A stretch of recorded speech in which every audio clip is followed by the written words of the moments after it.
So for that, if you take a square root, we'll get a portfolio return of 5.20. When you say it as a risk to drive on a certain route, you are implying that driving on that route could result in an accident.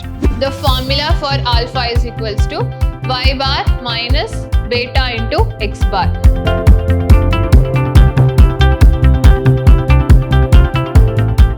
Hello students, how are you all?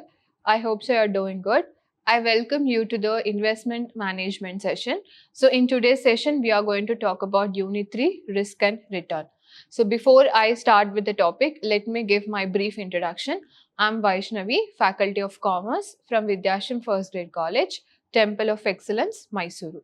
So we'll see today's agenda first. We're going to talk about the meaning of risk, types of risk and calculation of risk and return and calculation of portfolio risk and return. So these are the topics we are going to cover today. So let's start with the meaning of risk. So risk is not just a kind of a new word to you. You will be hearing or you will be using that word in your daily conversations for a multiple times, correct? So risk is about like facing some kind of uncertainty situations that you might not have expected will be called as a basic or a common meaning of a risk. But in case of the financial perspective, we'll see what is the meaning of the risk. So the term risk is commonly used in the investment sector. So in daily life, the word risk frequently connotes an unexpected negative outcome. So as I've told, it is about like unexpected negative outcome or unexpected situations that you are going to face in your life will be called as a risk. So when you say it as a risk to drive on a certain route, you are implying that driving on that route could result in an accident. The term risk in the context of investment, on the other hand, has a different meaning. It not only denotes the possibility of negative outcome, but also the likelihood of less positive outcome.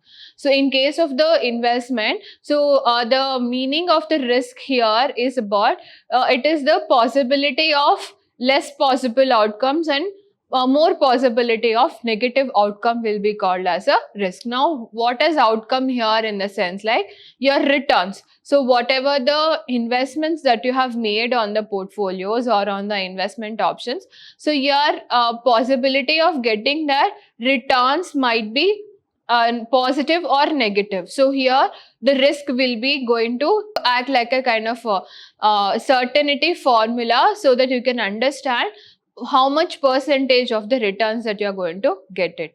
So next we will try to understand the types of risks. So there are two types of risks. So first is a systematic risk. Under that, first is the market risk. Any kind of uncertainties that are directly related to the market, that might be stock market or any related industrial market, so will be called as the market risk. So depending upon the economic conditions, environmental conditions, political conditions of a particular country, the market will be going up and down. So any kind of investment opportunities that will be directed to the market will be called as the market risks. So next is interest rate risks. That means the interest rates what you going to pay on your loans or any personal loans or any loans that usually you take from the financial institutions will be considered as a interest rate risk. So usually RBI is the one apex institution in India that fixes the interest rates in our country. So there is also a risk involved in those kinds of situations, because based on the inflation rates, so the RBI is going to fix the interest rates on the loans what you take. So that is the reason why it is again been a kind of a risky option, because if there is a higher risk, then you are going to pay the higher interest on your loans. So that is called interest risk. Next is purchasing power risk.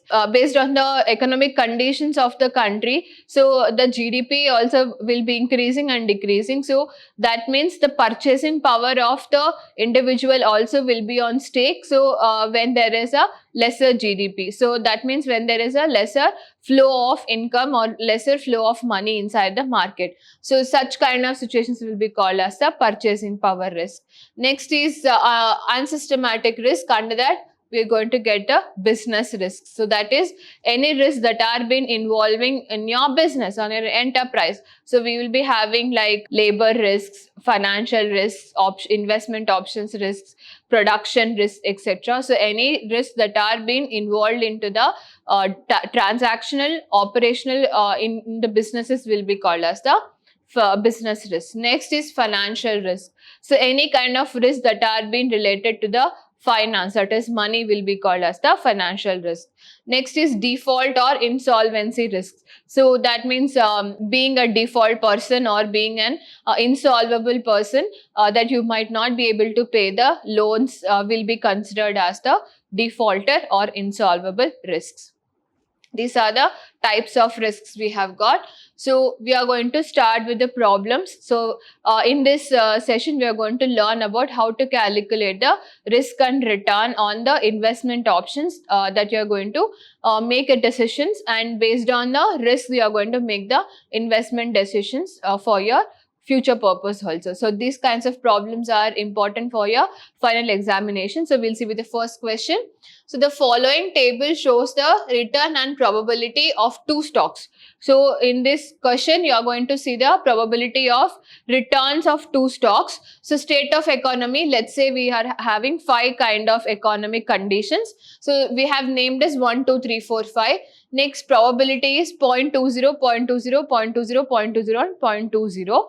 Next, the return percentage of stock A is 15%, minus 5%, then 5%, 35% and 25%. For stock B, we have got minus 5%, 15%, 25%, 5% and 35%. So based on this, we are supposed to calculate the expected return and the standard deviation of the returns based on the two stocks return percentage, what we are going to calculate right now. So we'll see with the solution first. So this is the table that you need to remember. So first, state of economy, probability, then return percentages we have to write here. Next, we have to calculate the average return. For that, we have to multiply return into probability. Next, we have to calculate deviations. So that is D is equals to R minus R bar, then D square. Then we have to calculate P into D square. So after we have done everything, so we will be able to understand what is the expected return for stock A and stock B, and what is the standard deviation of those returns. So let's start with the solution first. So first we'll write down the question. So state of economy is 1, 2, 3, 4 and then 5. So next probability is 0.20, 0.20, 0.20, 0.20, 0.20, 0.20. So next we'll write the returns here for stock A. So the returns is 15 minus 5 plus 5, 35 and 25. So we'll write the returns for stock B: minus 5, 15, 25, 5 and 35. So we have written on the probabilities and returns of stock A and stock B. So next we have to calculate the average returns. For that, the formula is R into P. So these are the returns and these are the probabilities. So we have to calculate the average returns. For that, R into P. So that is 15 into 0.20, we'll get 3. Then minus 5 into 0.20, we'll get minus 1. Then 5 into 0.20, we'll get 1. Then 35 into 0.20, we'll get 7. Then 25 into 0.20, we'll get 5. Okay. Then next we have to calculate the average returns for stock B. So the same procedure, R into P. So minus 5 into 0.20, we'll get 1. Then 15 into 0.20, we'll get 3. Then 1 into 0.20, we'll get 0.2. Then 7 into 0.20, we'll get 1.4. Then 5 into 0.20, 20 will get 1. Okay, so next step we have to calculate the deviation. So for that, D is equals to R minus R bar. So for that we need to find a R bar. So R bar formula, you know it. So for individual series, or X bar is equals to summation of X divided by N. Okay, so that means, so the summation of all the returns of stock A divided by the N. So if we add all those, so we'll get a X bar as the total of stock A is 75. So I'll write here R bar is equals to 75 divided by 5. So 75 divided by 5 will get 15. So the R bar for stock A is 15. Next for stock B, so minus 5 plus 15 plus 25 plus 5 plus 35. So same, we'll get 75 divided by 5 is 15. So for the both returns for stock A and stock B, average is 15 and 15. So this is the expected returns for stock A and stock B. So next we have to calculate deviation. So for that, D is equals to R minus R bar. So 15 minus 15 will get 0. Minus 5 minus 15 will get minus 20. 5 minus 15 will get minus 10. 35 minus 15 will get 20. 25 minus 15 will get 10. Okay. Next for stock B. So minus 5 minus 15 will get minus 20. 15 minus 15 will get 0. Then 25 minus 15 will get 10. 5 minus 15 will get minus 10. 35 minus 15 will get 20. Okay, so this is how you calculate the deviations. So next is we have to calculate the deviation square. So that means this deviation square, so 0 into 0 is 0, 20 into 20 will get 400, 10 into 10 will get 100, then here we'll get 400, then here we'll get 100. Okay, next for stock B, 20 into 20 will get 400, 0, 100, 100, then 400. Okay, so next we have to calculate the PD square. So that means probability into the D square. So 0.20 into 0 will get 0. Then 0.20 into 400 will get 80. Okay, then 0.20 into 100 will get 20. 0.20 into 100 will get 20. Then 0.20 into 400 will get 80 total. Okay. Then for stock B, so 0.20 into 400 will get 80. 0.20 into 0 will get 0. 0.20 into 100 will get 20. Okay. Then 0.20 into 100 will get 20. Then 0.20 into 400 will get 80. Okay. So this is how you calculate the PD square. So next step we have to calculate the summation of PD square. So the summation of PD square, we have to add all these. So I'll write here summation of PD square is equals to, so 80 plus 20 plus 20 plus 80. We'll get 200. Then 80 plus 20 plus 20 plus 80. We'll get 200.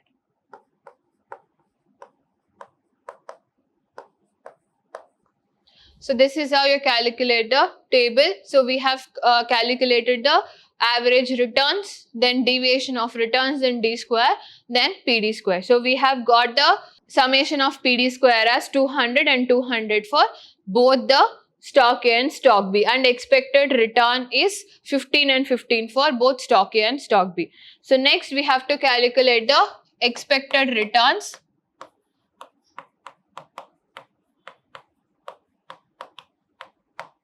So for that, expected returns for A is 15%, expected returns for B is 15%.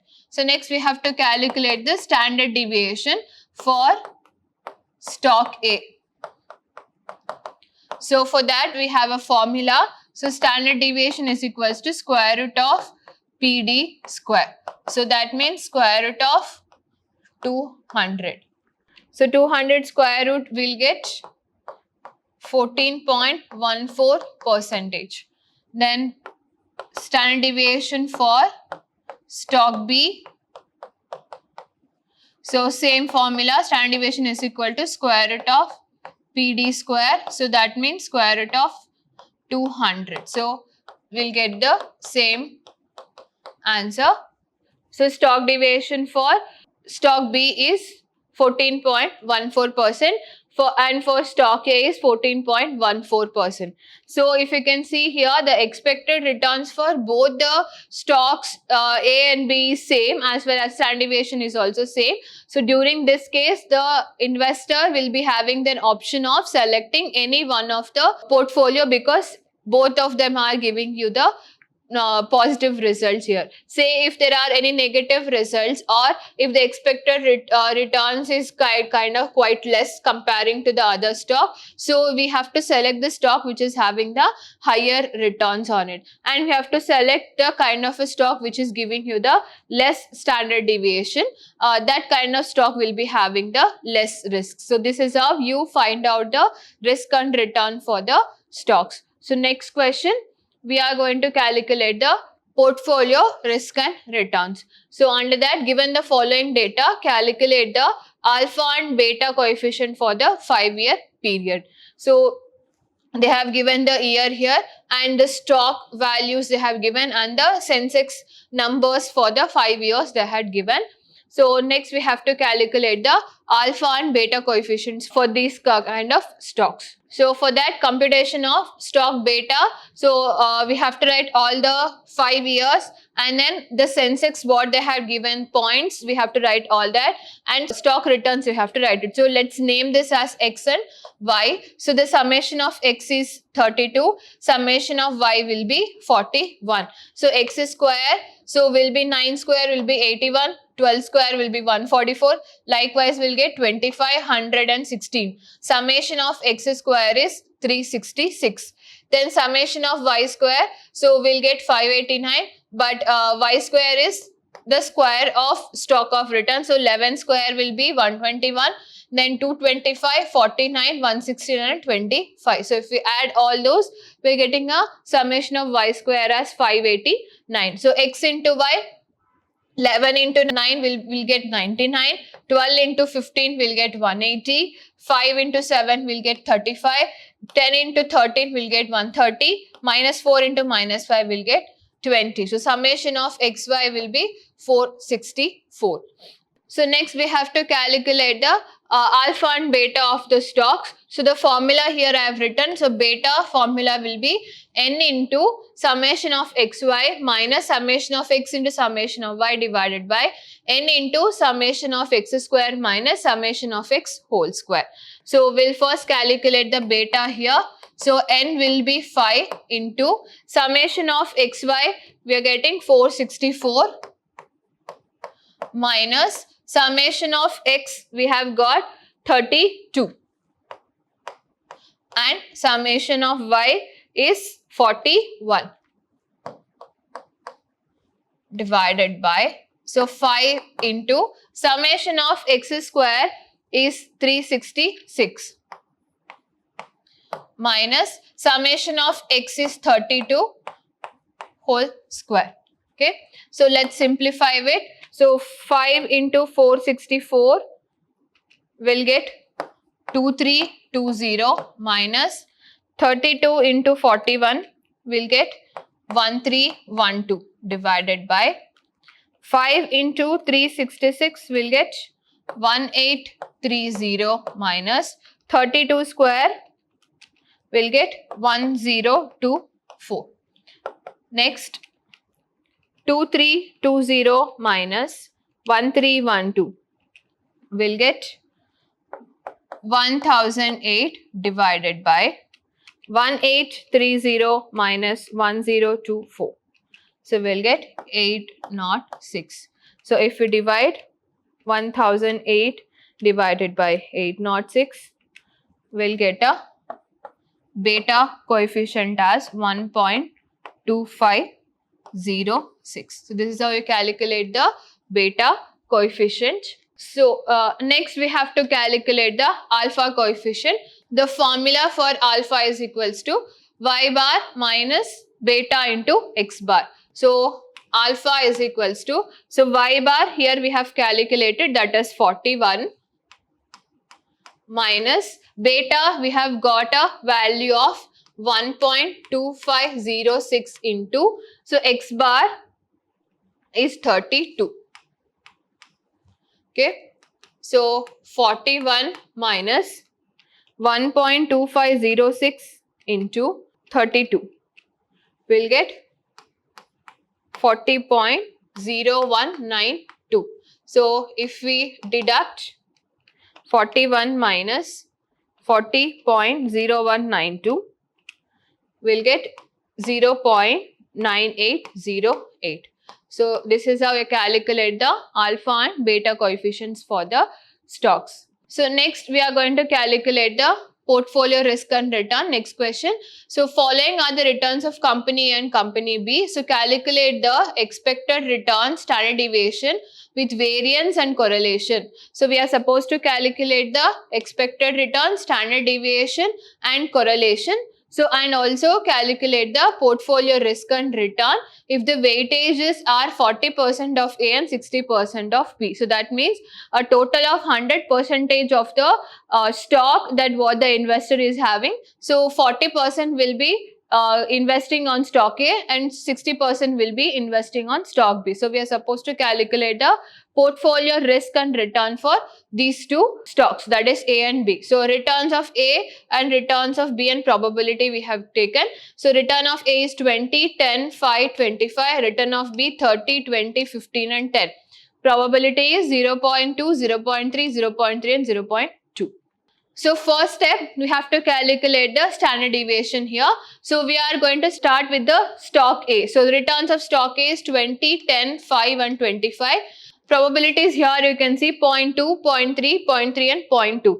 So R into P, 20 into 0.2 will get 4, 10 into 0.3 will get 3, 5 into 0.3 will get 1.5, 25 into 0.2 will get 5. So if we add all those, we'll get a R bar as 13.5. Next, deviation of returns of X or A will get 6.5 minus 3.5, then minus 8.5 and 11.5. So next, D into X square. So we'll get 42.25, 12.25, 72.25 and 132.25. Next, P into dx square. So that means 0.2 into 42.5 will get 8.45. So likewise, we'll get 3.65, 21.675 and 26.45. The summation of P dx square is 60.25. So standard deviation, likewise we have calculated in the previous slides, no? Standard deviation is equals to square root of summation of P dx square. So that means square root of 60.25 will get 7.76% for stock A. Likewise, you have to calculate for the stock B. So returns 30, 20, 15 and 10. R into P will get 6, 6, 4.5 and 2. Then dx will be 11.5, 1.5 minus 3.5 and minus 8.5. So dx square will get 132.25, then 2.25, 12.25, 72.25. Then P dx square will get 26.25, 0.675, 3.675 and 14.45. The summation of P dx square will get 45.25. Standard deviation is equals to square root of summation of P dx square. That means square root of 645.25 will get a percentage of 6.72. So this is how we calculate the standard deviation for stock A and stock B. So this is the first step.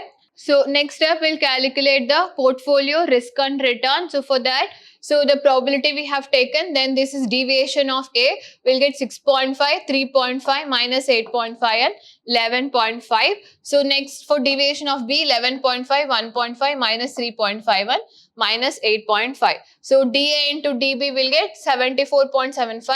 Then minus 3.5 into 1.5 will get minus 5.25. So my next minus 8.5 into minus 3.5 will get 29.75.